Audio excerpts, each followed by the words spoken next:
Welcome to the Unity of Olympia podcast.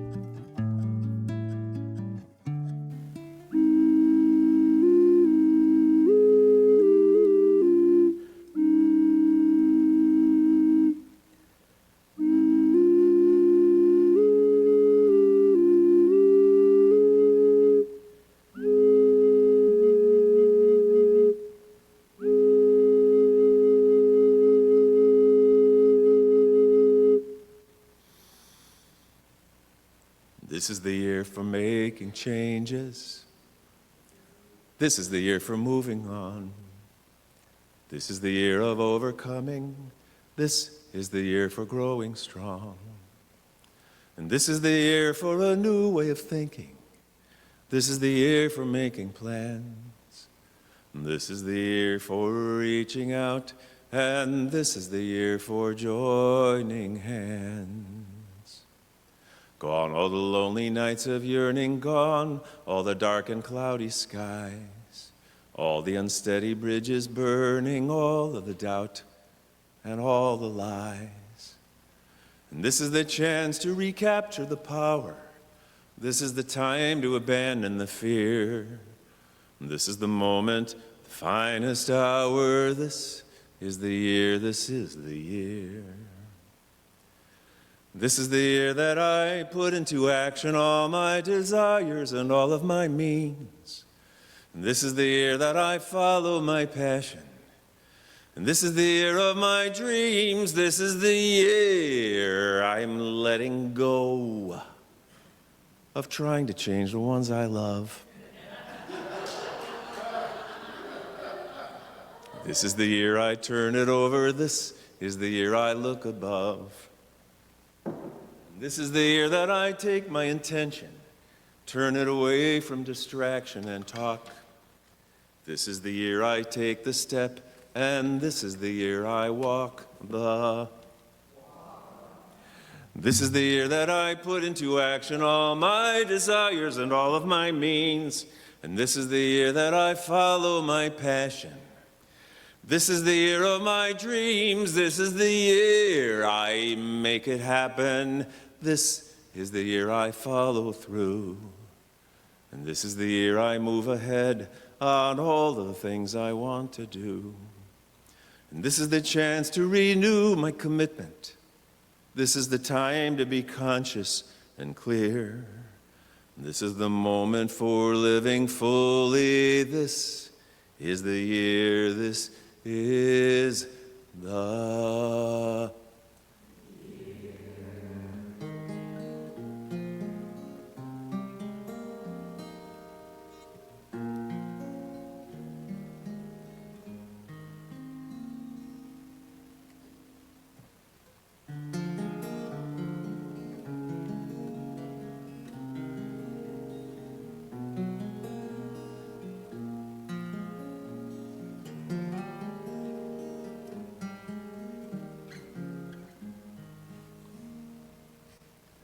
There are more loving people in this world than those noisy ones on my TV. I must use discretion and prudence before I engage with that one-eyed thief. The din can be deafening, the volume so high. Repetition starts to make it sound real. And if I am not paying attention, I start to doubt how I feel. Imagine what happens when I'm willing to listen and hear. Imagine what happens when kindness engages with fear.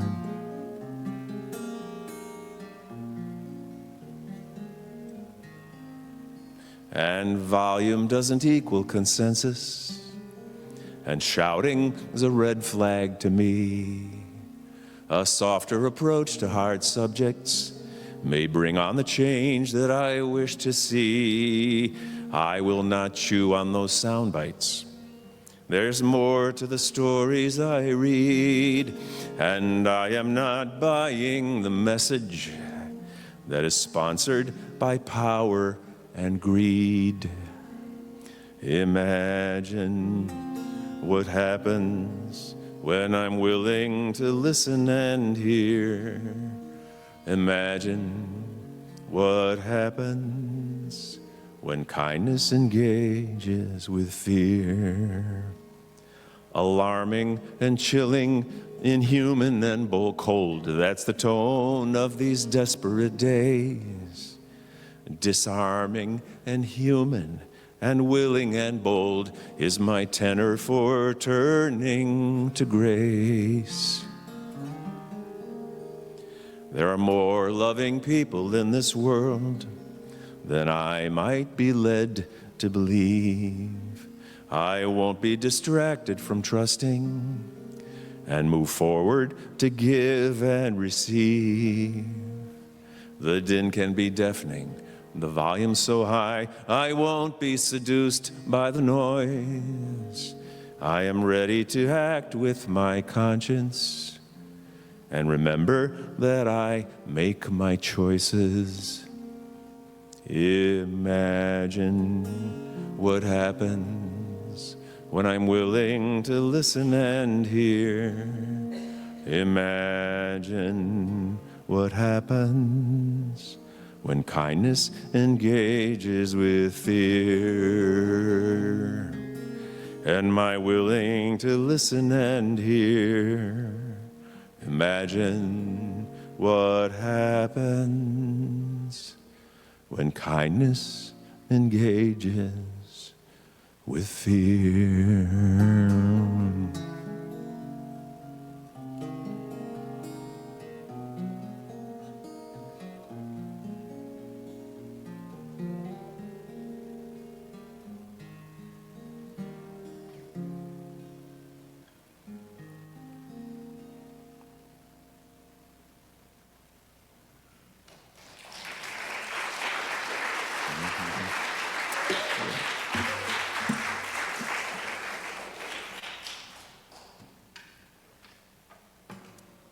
Thank you and good morning. What you heard there in that little mashup is what I call the 3 ages of Dave.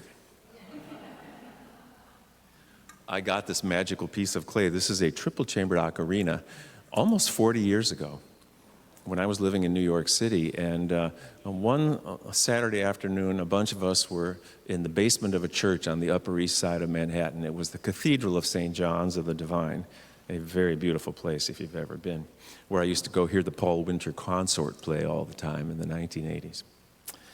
And we were having a singing workshop in the Tombs, fancy word for basement, and it was totally pitch black, and we sang, and then when the singing stopped, we heard 1 note, then we heard 2 notes, then we heard 3 notes, and when the lights came on and our molecules were rearranged, we all had 2 questions. What was that? Where do I get one? This is way before Google and internet and all that stuff. In fact, it was in the days of rotary telephones with curly cords. Anybody have one besides me? So I began calling, and I got tendinitis in my dialing finger, but I called all around the country in search of a triple-chambered ocarina, a very rare instrument. The ocarina comes from Peru. It was a sweet potato skin originally that they would eat the inside out, leaving as much of the outside intact as possible, would let it harden, and would blow into it to make sounds of various sounds. This is a modern mutation.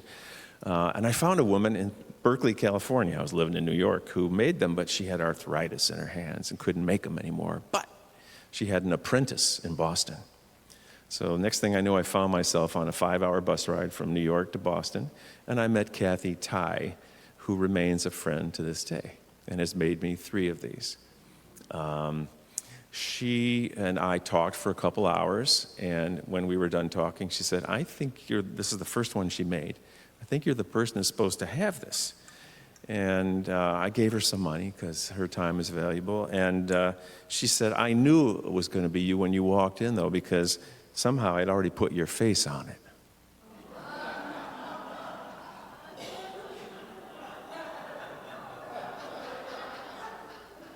And this pretty much sums up my feeling about how the world is going these days. What? Really? Not just us, the world. Really? So that's age one. Age two is this is the year for making changes. Sounds like I could have tossed that one off this morning.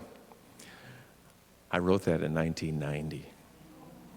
Only, 35 years ago. And I haven't changed a word, which to me is kind of timeless and in a way disappointing. Why would I say that? Well, I'm in the lineage of folk singers. I was inspired by Woody Guthrie and Pete Seeger and Dylan and Joan Baez and Joni Mitchell and Simon. Hold your applause. Simon and Garfunkel, Peter, Paul and Mary, Randy Newman, Alan Sherman, Tom Lehrer, Dan Fogelberg, Steve Goodman, John Prine. The list is not comprehensive. I'm a Chicago boy. But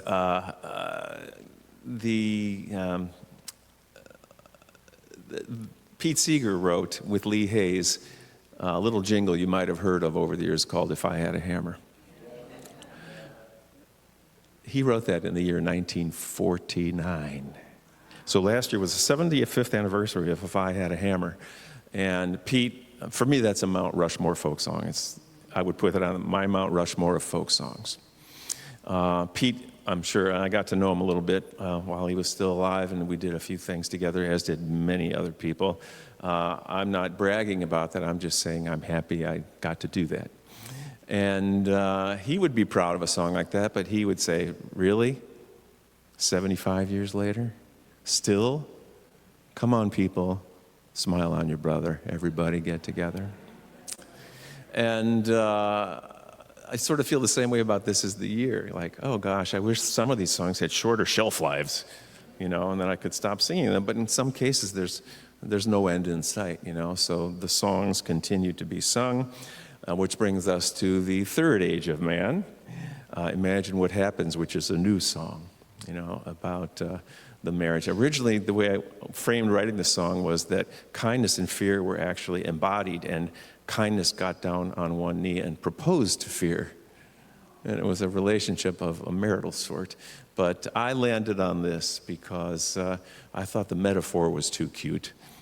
And I really wanted to feel those words when I sing them. I'm not singing for you, I'm singing for me today. And if you come along for the ride, I'm happy. But I need this as much as anybody does. So those are the three ages of Dave.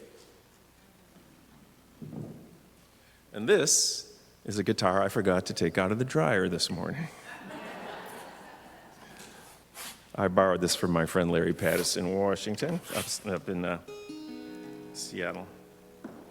And my sermon and song, which is almost halfway done already, is called One World, Many Concerns. And I think I'm getting there, That's how I feel, and that's a broad brushstroke.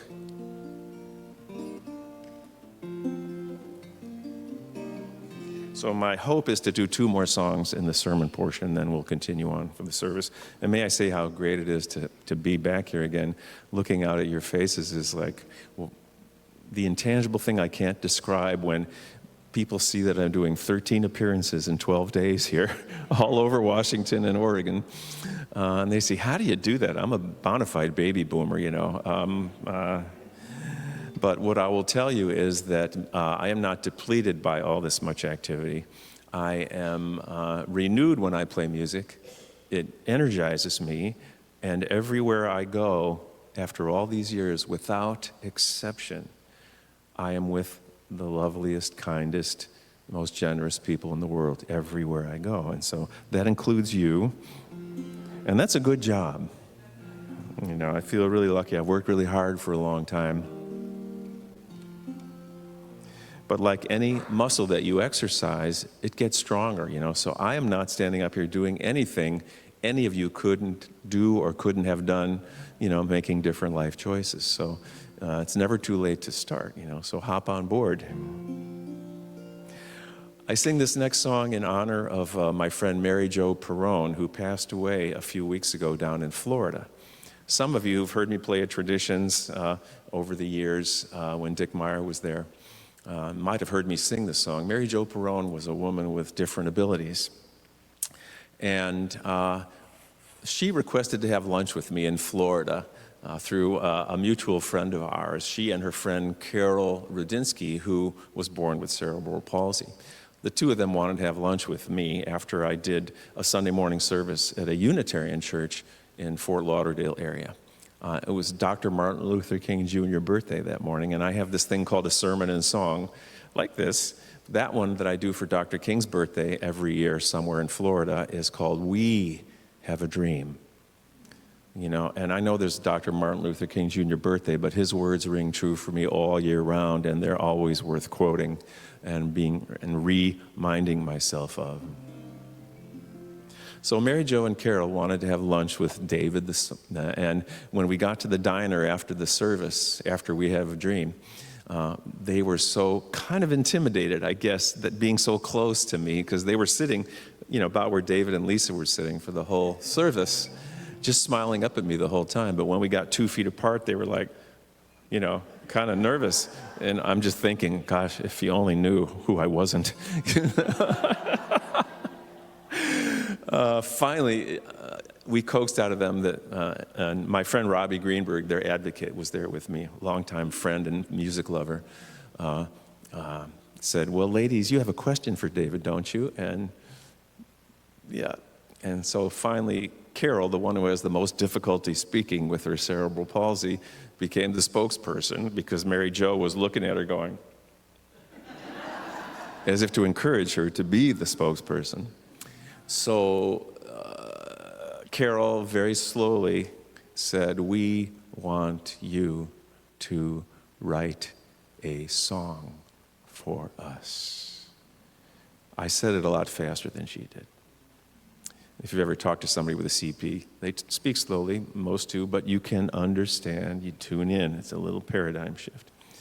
We want you to write a song for us because we're really tired of how people make fun of us everywhere we go. And they were in their late 50s in 2013, so they had endured, 6 decades of this, and I believed them when they said what they said, as hard as it was for me to hear that. I believe them because there are people who don't think things through in this world, and maybe they're not bad people, but they react to something they're not used to. So they started telling me this story, and 2 hours later, I had our song. I say our song because I made them co-writers on the song because they had the courage to tell me their story. It probably wasn't easy to do that. And they were very thrilled about that. And when that CD came out, however many years ago, I was able to give them a royalty check every once in a while. Now, don't get all excited. It was a folk music royalty check. Based on CD sales, so I'm telling you, it was good for like maybe a coffee card every couple of years. But it was priceless to them to see their names on that CD and to have a relationship with a new friend, and I consider them dear friends. Well, Carol, with cerebral palsy, was in hospice a year ago, January in 24, when I was down there. I got to visit her. They say she hadn't spoken in 3 months. I came to her in hospice, and we sang, and she knew every word, and out they came. You know this, though. You've seen the movies about how the musical synapses in the brain remember that. It doesn't go away. She sang every word to the song I'm about to sing that we wrote, and this past January, I met Mary Jo, the surviving of the two, who didn't look like she was in good shape at all, and I sensed this might be my last visit with her, although we said, see you next time, we didn't say goodbye. But then I got a call a few weeks later from her sister at her bedside, and she was, in hospice. So I got to sing to her over the phone, but we knew when we saw her that it would be the last physical meeting of our two bodies. So they're both gone now, but they live on in these stories and in our memories. That's how someone is remembered. If you ever saw the movie Coco, for example, that's the sort of the idea. So this is for Mary Jo and Carol, and this is One World, One Concern.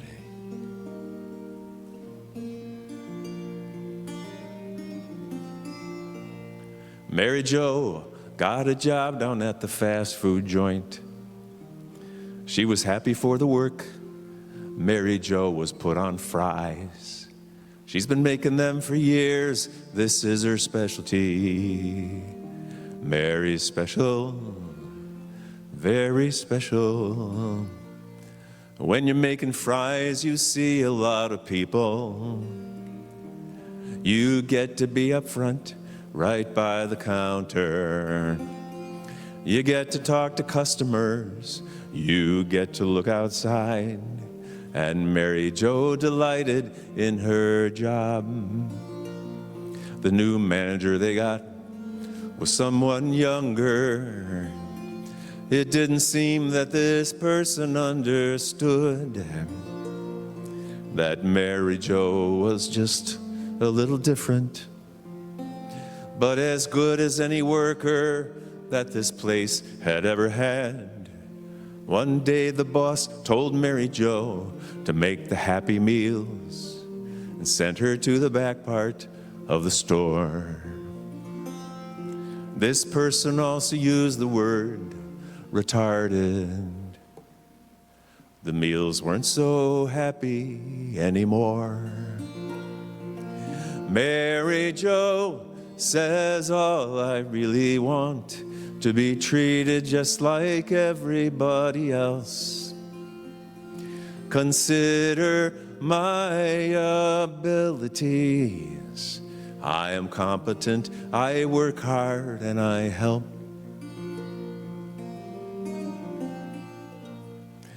Carol is another special person. Compassionate and friendly, creative, fun and kind. But she never liked a single day of school. Kids made fun of her. They made fun of her. When she grew up, she felt it was important to make a difference for people just like her. So Carol's told their story to some singer, so he could sing their story to the world. Carol says, all I really want to be treated just like everybody else. Consider my abilities. I am competent, I work hard, and I help.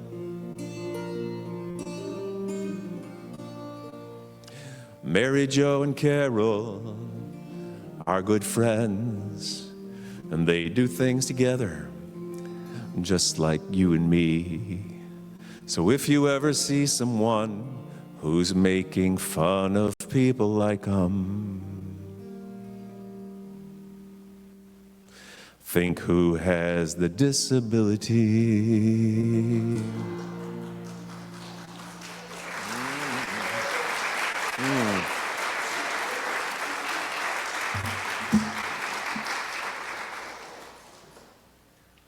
So I'm almost done. I just want to say a couple more things, and then we'll go on to the next portion of the service. A third grade teacher in New Jersey was teaching my songs to her class one year, and Mary Jo and Carol was one of them, and a couple others, and they made the Songs by David songbook.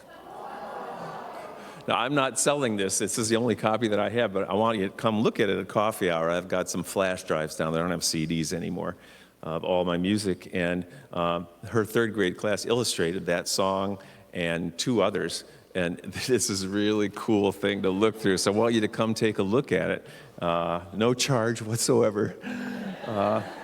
When I had coffee with Mary Jo in January, I had this book with me, and she had never seen it before, and I got to show it to her, and I have a picture of her and me holding this book. And let me see if I can give you one of the artist renditions of what Mary Jo and Carol looked like.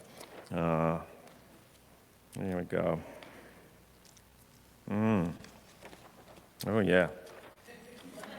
There's so many good ones to choose from, I don't even know. It's rather unwieldy, but it's, well, that's what I looked like to one of the kids. I think that's pretty good. Not to scale. And there they are, standing at the sunny side together. Yeah.